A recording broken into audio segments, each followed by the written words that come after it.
علمی point number 13، زکوٰۃ کے مصارف کون کون سے ہیں؟ یہ ہے سورۃ التوبہ کی آیت نمبر 60 میں اللہ تعالیٰ نے بیان کیے ہیں کہ 8 طرح کے مصارف ہیں، کیٹیگریز ہیں جن پہ آپ زکوٰۃ لگا سکتے ہیں، وہاں پہ آپ زکوٰۃ دے سکتے ہیں۔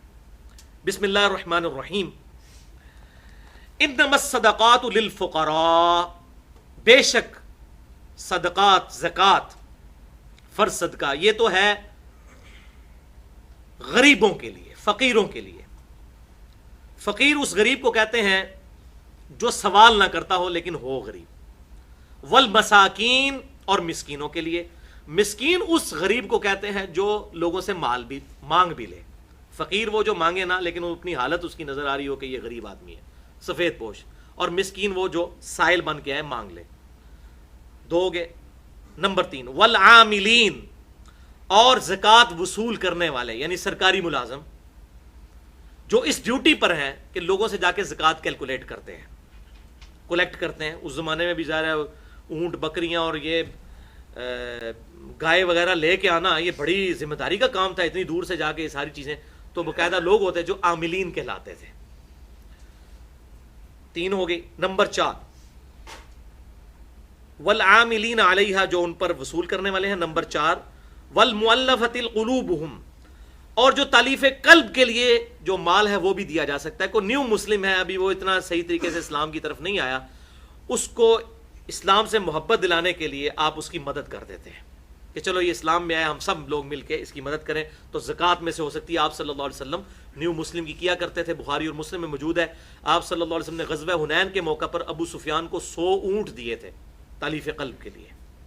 تو اس طرح آپ صلی اللہ علیہ وسلم دیا کرتے تھے کسی کے دل میں اسلام کو پکا کرنے کے لیے، تاکہ ان کا ایمان پکا ہو جائے۔ نمبر 5، وفی الرقاب، اور غلام آزاد کرنے کے لیے۔ آج کل اس طرح نہیں ہے، آج کل اس کی ایک ماڈرن فارم جو ہے وہ اگلا والا جو کیٹیگری ہے۔ نمبر 6، والغارمین، مقروض لوگ، ان کی گردن چھڑانے کے لیے، کوئی بہت قرضے کے تلے دب چکا ہے، اس کو اس قرضے سے آزاد کروانے کے لیے آپ زکوٰۃ دے سکتے ہیں۔ اسی طریقے سے غلام آزاد کرنا یہ بھی ہو سکتا ہے کہ کوئی بندہ بیچارہ بے قصور کسی تھانے میں قید ہو گیا اور آپ ضمانت میں کچھ پیسے دینے پڑ جاتے ہیں آپ کو اس کو نکالنے کے لیے، یا کسی سے غلطی سے قتل ہو گیا، آپ اس کی دیت ڈیمانڈ کر رہے ہیں اور اس کے پاس کچھ نہیں دینے کو، تو اس کی دیت کی طرف سے بھی یہ ادا کیا جا سکتا ہے زکوٰۃ کا پیسہ۔ اس پہ حدیث بھی موجود ہے، وہ اینڈ پہ میں بتا دوں گا۔ وفی سبیل اللہ، یہ 7 نمبر، اور اللہ کی راہ میں، پرٹیکولر اس سے مراد تو جہاد فی سبیل اللہ ہے، باقی اس کی مد میں اور کافی ساری چیزیں آ جاتی ہیں، وہ میں انشاءاللہ اسی میں بتا دیتا ہوں۔ وابن السبیل، اور مسافر کے لیے بھی، چاہے وہ امیر مسافر بھی ہو، زکوٰۃ لے سکتا ہے۔ ظاہر ہے کہ آج سے 60-70 سال پہلے تک لوگ پیدل سفر کرتے تھے۔ اب مجھے بتائیں، حج کرنے کے لیے ہمارے انڈیا پاکستان سے لوگ تقریباً 4 مہینے کا سفر پیدل طے کرتے تھے۔ اب اس دوران اگر ڈاکو راستے میں لوٹ لیں تو آپ کے پاس تو کچھ بھی نہیں ہے، آپ تو جناب ایزی لوڈ بھی نہیں کروا سکتے اس زمانے میں۔ یہ تو 40-50 سال ہوئے نا، 1350 سال تو ہم نے اس طرح کے ہی دیکھے ہیں نا، آج کے زمانے سے تو نہ سوچیں۔ اسی طریقے آج کل بھی ہو جاتا ہے کہ آپ کسی دوسرے شہر میں گئے ہوئے ہیں، وہاں آپ کی جیب کٹ گئی ہے، تو ظاہر ہے اب آپ کو گھر آنے کے لیے یا تو اب یہ ایزی پیسہ والا معاملہ، اس طرح کی جو چیز شروع ہوئی ہے، اسے کر سکتے ہیں۔ وہ بھی جو بیچارہ پڑھا لکھا بندہ ہے وہی کر لے گا نا، عام آدمی تو کسی کی ریکویسٹ ہی کرے گا نا کہ بھائی مجھے تھوڑا کرایہ دے دے، میں اپنے گھر تک تو پہنچ جاؤں۔ تو مسافر چاہے امیر ہو یا غریب، اس پہ زکوٰۃ لگ سکتی ہے۔ اور یہ اگلے زمانوں میں بھی ہوتا تھا، آج کل بھی ایسا ہوتا ہے۔ بعض اوقات لوگ آتے ہیں اور مجھے تو جب بھی ایسا بندہ ملے میں اس کو پھر گاڑی پہ بٹھا کے آتا ہوں اور کنڈکٹر کو کہتا ہوں کہ بھائی یہ اس کا کرایہ ہے، اگر یہ کرایہ مانگ کے اترنے کی کوشش کرے تو یہ پیسے تیرے ہیں، تاکہ اگر جعلی ہوگا تو پکڑا جائے گا، وہ اس کنڈکٹر کو انشاءاللہ تعالیٰ اس بیچارے پہ بھی لگ جائے گا یہ پیسہ۔ تو اس طرح کریں کہ اس کو آپ بٹھا دیں اس گاڑی پہ کہ آپ نے جانا ہے بھائی، آپ لاہور میں جیب کٹ گئی اور آپ نے اسلام آباد جانا ہے، تو بھائی آپ کو ٹکٹ لے کے دے دیتے ہیں، آپ کو ریل کار میں بٹھا دیتے ہیں، وہاں پہنچ جائیں گے انشاءاللہ تعالیٰ۔ پیسے نہ ہاتھ میں دیں تاکہ یہ بھی چیز جو ہے وہ ایڈریس ہو جائے۔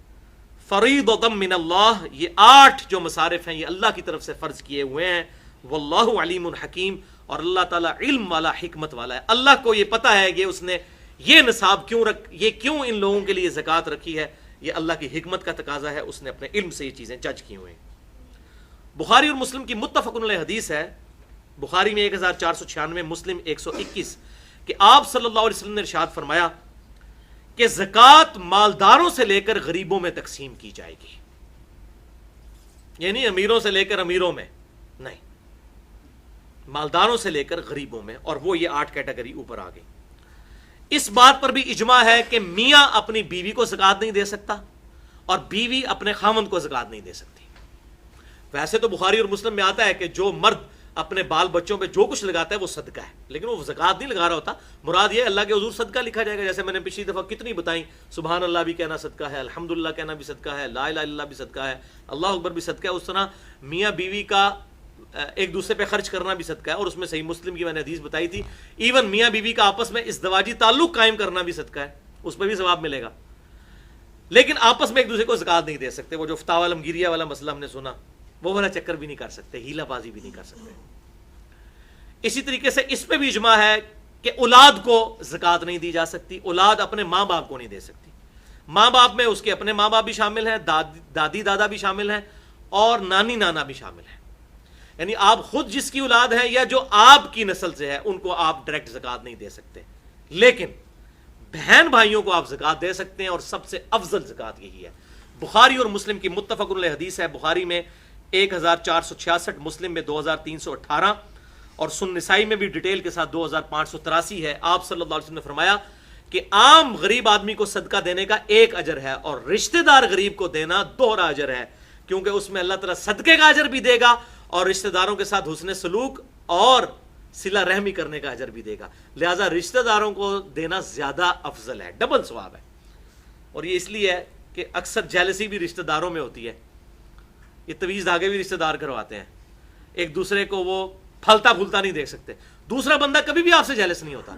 تو اللہ تعالیٰ نے ہماری اسی انسٹنکٹ پہ اسٹرائک کیا ہے کہ سب سے زیادہ ثواب ملے گا رشتہ داروں کو دو، اور اکثر لوگ ناراض ہوتے ہیں، اس نے منو اپنی دھی کا رشتہ نہیں دیتا سی تے انہیں یہ نہیں سی کیتا جی، میں تے گھر بھی نہیں وڑنا، اس نے مجھے اپنی بیٹی کا رشتہ نہیں دیا تھا، میں نے جانا ہی نہیں ہے، وہ غریب ہیں۔ لوگوں کو زکوٰۃ دیتے رہیں گے اور اپنے غریب بہن بھائیوں کو زکوٰۃ نہیں دیتے، یہ بہت غلط پریکٹس ہے، اللہ تعالیٰ اس سے محفوظ فرمائے۔ اچھا، اس پہ بھی اجماع ہے امت کا کہ جو فرض صدقہ ہے یہ صرف مسلمان کو دیا جائے گا، فرض صدقہ یعنی زکوٰۃ۔ ہاں، زکوٰۃ کے علاوہ جتنا ہے، جیسے قربانی کا گوشت ہے وہ فرض نہیں ہے، سنت موقدہ ہے۔ اس طریقے سے ہاں، منت کا جو ہوگا، جیسے یہ منت مانتا ہے کوئی کہ میں بکرا دوں گا اللہ کے نام کا، منت تو وہ بھی واجب میں آ جاتی ہے، وہ بھی آپ غیر مسلم کو نہیں دے سکتے۔ لیکن عام حالت میں آپ جو جتنی بھی نظر نیاز کرتے ہیں اللہ کی راہ میں خرچ کریں، اس میں مسلمان کو دیں یا غیر مسلم کو، دونوں صورتوں میں ثواب ہوگا۔ یہ نہیں ہے کہ مسلمان کو دینے سے ہی ہوگا، لیکن جو فرض صدقہ ہے وہ صرف فرض زکوٰۃ وہ صرف مسلمان کو دے سکتے ہیں، غیر مسلم کو نہیں دے سکتے۔ اب رہا فی سبیل اللہ کا مسئلہ، تو بھائیو فی سبیل اللہ کی مد بہت بڑی ہے، اللہ تعالیٰ نے فی سبیل اللہ کہہ کے مسئلہ ہی امت کا حل کر دیا ہے۔ فی سبیل اللہ میں آپ کسی غریب بچے کی فیس بھی دے سکتے ہیں، کوئی لائبریری بنوا سکتے ہیں، رفاع عامہ کے کام کر سکتے ہیں، کوئی گلی بنوا سکتے ہیں، کہیں پر کنواں نہیں آپ کنواں کھدوا سکتے ہیں، چاہے امیر وہاں سے استعمال کرے پانی چاہے غریب، رفاع عامہ کے جتنے کام ہیں یہ سب کے سب کام فی سبیل اللہ میں شامل ہیں۔ اسی طریقے سے کوئی ٹی وی چینل ہے ایسا جو صرف دین کی دعوت کا کام کرتا ہے اور اس کو کمائی کا ذریعہ نہیں بناتا، نو پروفٹ نو لاس پہ، اس کو بھی زکوٰۃ لگ سکتی ہے۔ تو فی سبیل اللہ کی مد بہت بڑی ہے، اس میں آپ مسجد کے اوپر بھی لگ سکتا ہے، مسجد میں تو اختلاف ہے، دونوں طرف اقوال موجود ہیں، لیکن مدرسے کے اوپر سب کا اجماع ہے کہ دینی مدرسے کے اوپر بھی لگ سکتا ہے۔ اور الحمدللہ اس حوالے سے میں بات پھر وہ ریپیٹ کروں جو میں نے پچھلی دفعہ کی تھی کہ پوری دنیا کا یہ سروے ہے کہ پوری دنیا میں چیریٹی میں نمبر 1 پاکستان ہے، خرچ کرنے والا ملک۔ پوری دنیا میں کسی ملک کے لوگ اتنا خرچ نہیں کرتے غریبوں پر جتنا پاکستان کرتا ہے، یہ چیریٹی میں پاکستان دنیا میں نمبر 1 ہے، اور یہ ملک چل رہی چیریٹی کے اوپر ہے۔ اتنے غریب لوگ بیچارے لوگوں کے گھروں میں کام کرتی ہیں عورتیں، آپ 1000 روپے میں ایک کام کرنے والی عورت بھی ہائر کر سکتے ہیں، $10 بنتے ہیں مہینے کے۔ $10 مہینے کا کیا ہے؟ باہر کے ملکوں میں تو $10 گھنٹہ چارج ہوتا ہے صفائی کرنے والی، یہاں مہینے میں۔ اب وہ غریب عورتیں بیچارہ اپنا گزارا کیسے کرتی ہیں کہ لوگ ان کے ساتھ باقی چیزوں میں بھی مدد کرتے ہیں۔ لیکن یہ بھی یاد رکھیں، جو عورت آپ کے گھر میں کام کر رہی ہے اس کو اگر آپ زکوٰۃ دیتے ہیں تو یہ نہ اس کے اگینسٹ سے کام زیادہ نہ کروائیں، ورنہ وہ پھر آپ سود کھا رہے ہوں گے اس سے۔ ویسے زکوٰۃ سے اس کی مدد کریں، اس میں اس کی طرف سے بدلے کو اپنے ذہن میں نہ رکھیں، ادروائز زکوٰۃ گئی بیڑا غرق۔ یہاں پر ایک تملیک کا مسئلہ میں بتا دوں جو فقہ حنفی میں ایک بہت بڑا مسئلہ ہے، اس کی وجہ سے بڑا فتنہ کھڑا کیا ہے ان لوگوں نے، تملیک کا، ملکیت کا مسئلہ۔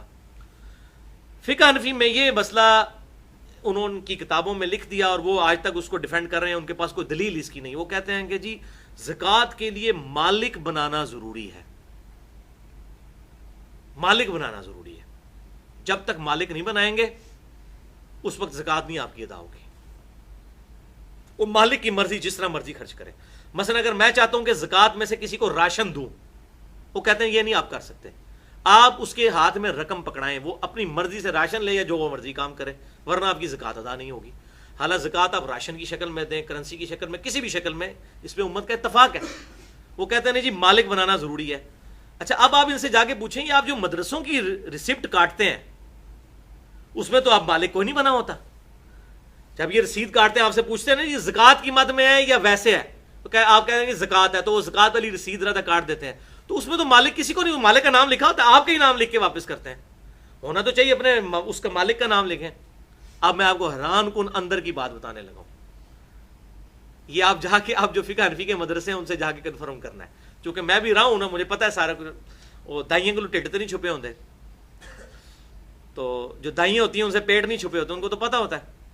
تو یہ پتہ کیا کرتے ہیں فقہ حنفی میں مدرسوں کے اندر انہوں نے سٹوڈنٹس رکھے ہوئے ہیں، غریب ظاہر ہے، تو جب یہ زکوٰۃ کا سارا مال اکٹھا ہوتا ہے نا، مثلا 1,00,000 روپے اکٹھا ہوا، تو وہ سٹوڈنٹس 10 بٹھا لیں گے، تینوں کو 10-10 ہزار گفٹ کر دیں گے اور کہیں گے یہ آپ پہ زکوٰۃ ہے، آپ کو مالک ہم نے بنا دیا ہے 10-10 ہزار کا، 10 کے 10 سٹوڈنٹس کو مالک بن گئے۔ اس کے بعد کہتے ہیں آپ اپنی مرضی سے ہمیں گفٹ کر دیں، تو وہ ہاں آپ حاضر ہیں، یہ ایسے ہوتا ہے۔ انہوں نے کتا تو لال کرنا ہے نا کسی طریقے سے، وہ تملیک والا جو مسئلہ وہ بنا گئے ہیں بابے، وہ بابوں کو تو انہوں نے خوش کرنا ہے، تو پھر کہتے ہیں وہ پھر واپس لیتے ہیں۔ ایک طرف کہہ رہے ہیں جی آپ مرضی سے نہیں کر سکتے، ادھر مرضی خود تھوپ رہے ہیں۔ 10,000 اسٹوڈنٹس باقاعدہ انہوں نے، جیسے یہ حلالہ نکالنے والے مولوی ہوتے ہیں نا، اس طریقے سے یہ بھی انہوں نے اس قسم کے بھی اسٹوڈنٹس رکھے ہیں جن کو وہ گفٹ کرتے ہیں، وہ پھر واپس 10-10 ہزار، ظاہر ان کا اعتبار ہوتا ہے، آپ کو نہیں وہ دینے لگے۔ یہ ذہن میں رکھیے گا کہ تسی کہو جی منو بھی اس پارٹی جا کے شامل کر لو، تانوں نہیں شامل کرتے، بے فکر ہو، بڑے سیانے ہوندے نے۔ تو 10-10 ہزار ان کو دے دیں گے 10 اسٹوڈنٹس کو، پھر وہ ان کو واپس کریں گے وہ 1,00,000 روپیہ۔ پھر آپ ان سے اگر پوچھیں گے تو وہ یہ ویسے بڑی مشکل سے آپ کو یہ بات بتائیں گے، اگر ان کو کرے دیں گے نا، جب آپ کہیں گے نا جی یہ تو مسئلہ ہی غلط ہے، جی دیکھیں جی آپ یہ تو تملیغ کے بغیر تو نہیں ہوتا، آپ نے خود ہی آپ کی کتابوں میں لکھا ہے، پھر آپ کو کہیں گے جناب آپ بیٹھ جائیں، آپ کو بتاتے ہیں ہم کیا کرتے ہیں۔ تو یہ وہ ہیلہ بازی کرتے ہیں، تو اس ہیلے کے ذریعے وہ اس مال کو حلال کرنے کی کوشش کرتے ہیں، حالانکہ اس کی ضرورت ہی کوئی نہیں ہے۔ آپ نے زکوٰۃ مدرسے کے نام پہ دی، مدرسہ کسی بھی اسٹوڈنٹ پہ اپنی مرضی سے لگائے، آپ کی طرف سے زکوٰۃ ادا ہو جائے گی، اس میں کوئی پرابلم نہیں ہے۔